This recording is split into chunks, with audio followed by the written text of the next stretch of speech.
بسم الله الرحمن الرحيم الحمد لله رب العالمين الصلاة والسلام على رسولك سيدنا محمد صلى الله عليه وسلم وعلى آله وأصحابه أجمعين أما بعد يا أيها الناس أوصيكم عباد الله وإياي أولا بتقوى الله قال الله تعالى في القرآن العظيم والفرقان المجيد أعوذ بالله من الشيطان الرجيم بسم الله الرحمن الرحيم إن الله مع الصابرين.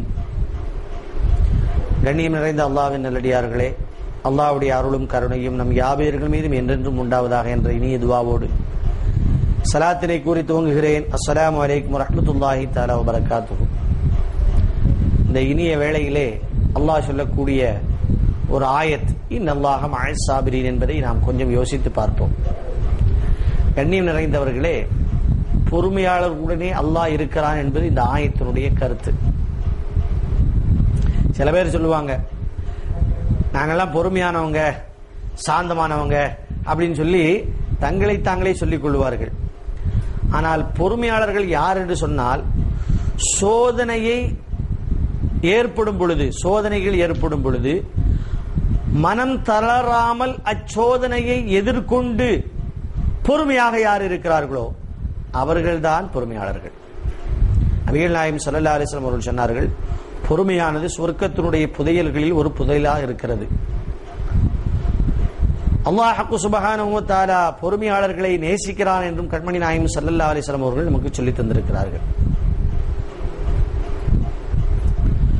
வறுமை மற்றும் துன்பங்கள் ஏற்படும் பொழுது அல்லது சத்தியத்திற்கும் அசத்தியத்திற்கும் நடக்கும் போராட்டத்தின் போது பொறுமையுடன் நிலைத்து நிற்பவர்கள் புண்ணியவான்கள் ஆவார்கள். இவர்களே வாய்மையாளர்கள், இவர்களே அல்லாஹ்வுடைய அச்சமுடையவர்கள் என்று குர்ஆன் ஷரீஃப் நமக்கு சொல்லித் தருகிறது.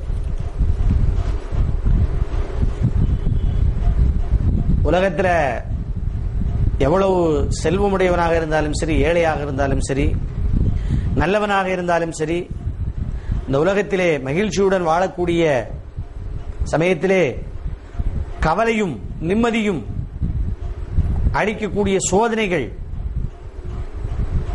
அவசியம் வந்தே தீரும். வாழ்க்கையிலே நமக்கு சோதனையை வரக்கூடாதுன்னு ஒருத்தர் நினைச்சிட்டான்னு சொன்னா வாழ்க்கையை அவனால் ரசிச்சு ருசிச்சு வாழவே முடியாது. அப்போ பொறுமை நமக்கு சோதனைகள் ஏற்படும் பொழுது அவசியமாக இருக்கிறது. அப்படி இருக்கும் பொழுது அல்லாஹ் நம்முடைய இருப்பதாக குர்ஆனிலே அல்லாஹ் சொல்லுகிறான். தன்னை விட பலகீனமா இருக்கிறான் பாருங்க, தன்னை விட பலம் குன்றியவர்களை, அவர்கள் செய்யக்கூடிய குற்றங்களை சகித்து மன்னிப்பவன் பொறுமைசாலி. தன்னை விட பலம் குறைந்த ஒருவன் என்ன செய்யறான்?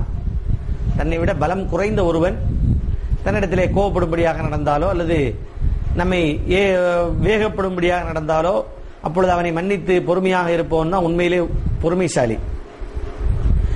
தன்னை விட பலசாலிகள் செய்யும் தீங்கை எதிர்க்க முடியாமல் பொறுத்து பொறுமையா போறான் பாருங்க, அவன் பொறுமைசாலின்னு அவனை சொல்ல முடியாது. அவனுக்கு வேற வழி இல்லை.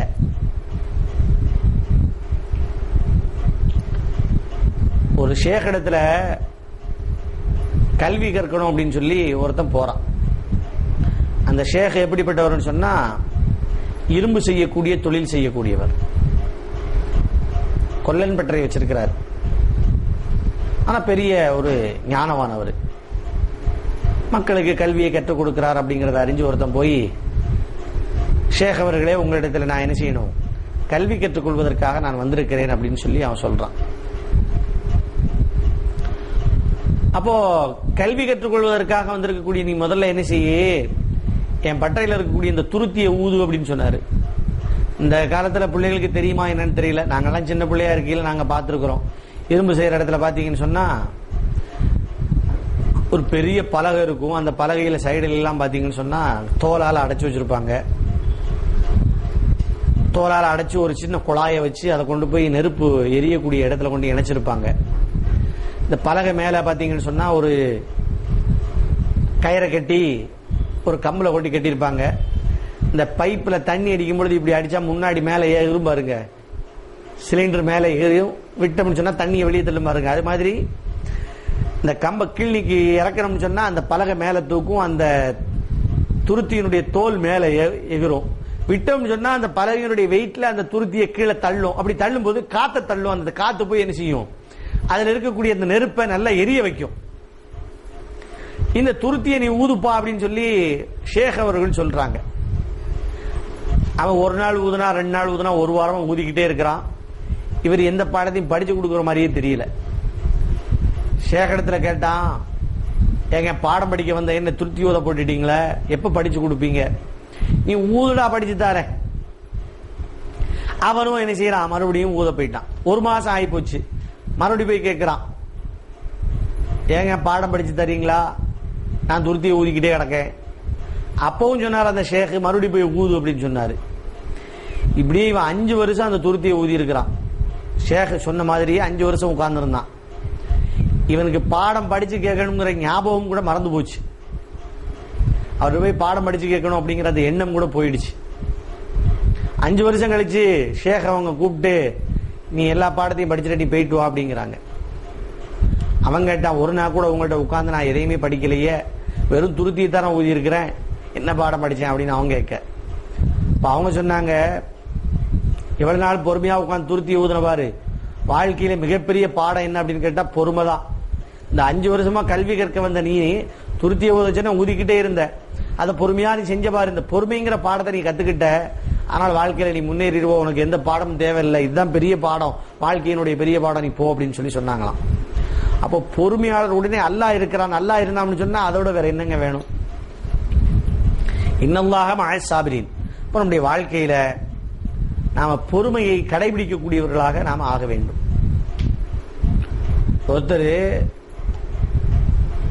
ஒரு ஆன்மீகவாதி ஒருத்தர் என்ன செய்யறாரு, நம்முடைய சகோதர சமயங்களிலே சில தண்ணீர்ல குளிச்சா புண்ணியம் சொல்லி நினைக்கிறாங்க இல்லையா, கங்கை போன்ற நதிகளிலே. அது மாதிரி ஒரு நதியில போய் என்ன செஞ்சாராம், குளிச்சுட்டு வெளியே வந்தாராம். கடவுளே இல்லைன்னு சொல்லக்கூடிய நாத்திகவாதிகள் இருக்காங்க பாருங்க, அப்படிப்பட்ட ஒருத்தர் என்ன செஞ்சாராம், எழுந்திரிச்சு வந்த ஆள் முகத்துல நல்ல வெத்தலையை போட்டு துப்புனாராம். அவரை நேரா போய் மறுபடியும் முகத்தை கழுவிட்டு மறுபடியும் குளிச்சுட்டு வந்தாராம். மறுபடியும் வரும்பொழுது மறுபடியும் இந்த ஆள் அதே மாதிரி என்ன செஞ்சாராம், வெத்தலையை போட்டு மறுபடியும் முகத்துல துப்புனாராம். அந்த ஆன்மீகவாதி அப்படியே அமைதியா போய் குளிச்சுட்டு வந்தாராம். இது மாதிரி 99 தடவை என்ன செஞ்சாராம், அவர் குளிச்சுட்டு வர இவர் துப்ப, அவர் குளிச்சுட்டு வர இவர் துப்ப. 99 தடவை செஞ்ச பொழுதும் அவர் அமைதியாக இருந்து இந்த நாத்திகவாதத்தில் எந்த சண்டையும் போடல, போய் குளிச்சுட்டு வராரு. அப்ப 99வது தடவையும் அந்த நாத்திகவாதி அந்த ஆன்மீகவாதிட்ட கேட்டாராம், ஏங்க நான் உங்களை இந்த பாடுபடுத்துறேன், உங்களுக்கு கோபம் வரலையா, ஒன்னும் செய்யலையா அப்படின்னு கேட்டாராம். அப்ப அவர் சொன்னாராம், நான் எதுக்கு கோபப்படணும், போய் குளிச்சா புண்ணியம் நான் நினைக்கிறேன், ஒரு தடவை குளிச்சுட்டு வந்தோம்னா ஒரு நன்மை, நான் மறுபடியும் போய் 99 தடவை குளிச்சிருக்கிறேன் இல்லையா, அப்ப 99 நன்மை இருக்குதா இல்லையா, நான் அதை நினைச்சு பொறுமையா இருந்துட்டேன், நீ துப்புனாலும் எனக்கு அதுல ஒரு நல்லது இருக்கு, 99 தடவை நான் ஸ்நானம் செஞ்சு அந்த நன்மையை சம்பாதிச்சுட்டு சொல்லி அவர் சொன்னார். அப்ப அந்த பொறுமைக்காக வேண்டி, அந்த பொறுமையின் மூலமாக கிடைக்கக்கூடிய பாடத்திலே அவர் எப்படி தன்னுடைய வாழ்க்கையை மாற்றிக்கொண்டார் பாருங்க. நபிகள் நாயகம் ஸல்லல்லாஹு அலைஹி வஸல்லம் சொன்னாங்க, ஒருத்தன் திட்டுறான்னு வச்சுக்கிடுங்க, நம்ம 2 பேரும் பேசிக்கிட்டே இருக்கையில ஒருத்தன் திட்டுவான், திருப்பி இவன் திட்டுவான், அவன் சண்டை விடுவான், இவன் சண்டை விடுவான். ரசூலுல்லாஹ் சொன்னாங்க, யாராவது உங்களை திட்டினா நீங்க பொறுமையா இருங்க, அப்படி யார் திட்டினாலும் அவனுக்கு தான் அதனுடைய கெடுதி போய் சேரும் அப்படின்னு சொல்லி சொன்னாங்க. நீங்க திருப்பி திட்டாதீங்க. ஒருத்தன் சொல்றான் நீ நாசமா போ அப்படின்னு சொல்லி ஒருத்தன் சொன்னான், யாரும் சொல்லக்கூடாது, ஒருத்தன் சொன்னான் அப்படின்னா நீங்க திருப்பி நீ நாசமா போன்னு சொல்லாதீங்க, அமைதியா இருங்க. அந்த நாசமா போன்னு சொல்லி அவன் சொன்னது அவனுக்கே முடியும் அப்படின்னு சொல்லி ரசூலுல்லாஹ் சொன்னாங்க. அப்போ அந்த மாதிரி ஒரு தன்மை வரணும்னு சொன்னா நம்மளிடத்திலே பொறுமை வேண்டும். இதே ரசூலுல்லாஹி ஸல்லல்லாஹு அலைஹி வஸல்லம் அவர்கள் சொன்னதை அப்படியே தன்னுடைய வாழ்க்கையிலே பிரதிபலித்து காட்டினார் புத்தர். புத்தர் பெரிய மகா ஞானி, எல்லாருக்கும் தெரியும். அப்போ புத்தரை புத்தர் அவரை சார்ந்த அந்த பிட்சுக்கள் இருப்பாங்களா இல்லையா, அவங்க எல்லாம் சில பேர் திட்டினாங்களாம், ஒரே ஏசுறது பேசுறது கொள்றது அப்படின்னு சொல்லி. புத்தர் அதை அமைதியா கேட்டுக்கிட்டே இருப்பாராம், பதிலே சொல்ல மாட்டாராம். சிசியர்கள் எல்லாம் போனாங்களாம், போய் சொன்னாங்களாம், இவ்வளவு திட்டுறானுவோ கொள்றானுவோ நீங்க எதுவுமே பதில் சொல்றது இல்லையே, நீங்க எதுவுமே பதில் சொல்றது இல்லையே, ஏன் இப்படி இருக்கிறீங்க அப்படின்னு சொல்லி கேட்டாங்களாம். அந்த புத்தர்களுடைய புத்த சமயத்தை சார்ந்தவர்களுடைய வளமை என்ன அப்படின்னு கேட்டா, யார் அதிலே தன்னை ஒப்படைத்து விடுகிறார்களோ, அந்த புத்த சமயத்திலே தன்னை ஒப்படைத்தவர்களுடைய உணவு மற்ற போக்குவரத்து எப்படி இருக்கும் அப்படின்னு கேட்டீங்கன்னு சொன்னா, பிறரிடத்திலே வாங்கி உண்ணுவதைத்தான் அவர்களுடைய மரபாக வைப்பார்கள். அதாவது நம்ம போய் எந்த இதுவும் நம்ம செய்ய வேண்டியதில்லை, நாம இறைவனுக்காண்டி நம்மை அர்ப்பணித்துக் கொள்ள வேண்டும், மக்கள் கொடுக்கக்கூடிய உணவை வாங்கி சாப்பிட்டுக் கொள்ள வேண்டும். புத்தர் கேட்டாராம், இப்படி நீங்க உணவு எல்லா மக்கள்கிட்டையும் வாங்கி சாப்பிடணும், உங்களுடைய வளமை. நீங்க ஒருத்தர் போய் எனக்கு உணவு கொடுங்கன்னு நீங்க கேட்கறீங்க, அவர் கொடுத்தாருன்னா நீங்க சாப்பிட்டுக்கிறீங்க, அவர் கொடுக்காட்டி என்ன செய்வீங்க, வந்துருவீங்க. அந்த உணவு யாருக்கு சொந்தம்னு கேட்டாங்களாம். அப்போ அந்த சிஷியர்கள் சொன்னாங்களா, அந்த வீட்டுக்காரனுக்கு சொந்தம், எங்களுக்கு கொடுத்துட்டோம்னா எங்களுக்கு சொந்தமாயிரும், அவன் கொடுக்காம வச்சுக்கிட்டோம்னா அவனுக்கு சொந்தம். அப்ப சொன்னாராம், ஒருத்தர் திட்டுறான், அந்த திட்ட கேட்டுட்டு நீங்க என்ன செஞ்சிட்டீங்க, வந்துட்டீங்க, திட்ட கேட்டுட்டு நீங்க வந்துட்டீங்க, அதை காதல கேட்காம கொள்ளாம நீங்க அவளுக்குள்ள பொறுமையா போயிட்டீங்க. அப்ப அந்த திட்டு யாருக்கு சொந்தம் அப்படின்னு கேட்டாராம். அப்ப அவனுக்கு தான் சொந்தம் அப்படின்னு சொல்லி அந்த சிஷியர்கள் சொன்னார்களாம். அப்போ ரசூலுல்லாஹி ஸல்லல்லாஹு அலைஹி வஸல்லம் அவர்கள் எதை சொன்னார்களோ அதைத்தான் இந்த பெரியவரும் என்ன செஞ்சிருக்கிறார், அந்த தன்னுடைய சீடர்களுக்கு சொல்லி கொடுத்திருக்கிறாங்க. அப்ப இதெல்லாம் நம்முடைய வாழ்க்கையில் நடக்கணும்னா பொறுமையாக இருக்க வேண்டும். வல்ல ரஹ்மான் நமக்கு பொறுமையை தந்து அல்லாஹ்வோடு இணையக்கூடிய வாய்ப்பையும் அல்லாஹ் நம் யாவர்களுக்கும் வழங்கி அருள் புரிவானாக. ஆமீன் ஆமீன் யா ரப்பல் ஆலமீன். வாஹிரு தாவானா அல்ஹம்துலில்லாஹி ரப்பில் ஆலமீன். அஸ்ஸலாமு அலைக்கும் வரஹ்மத்துல்லாஹி தஆலா வபரகாத்துஹு.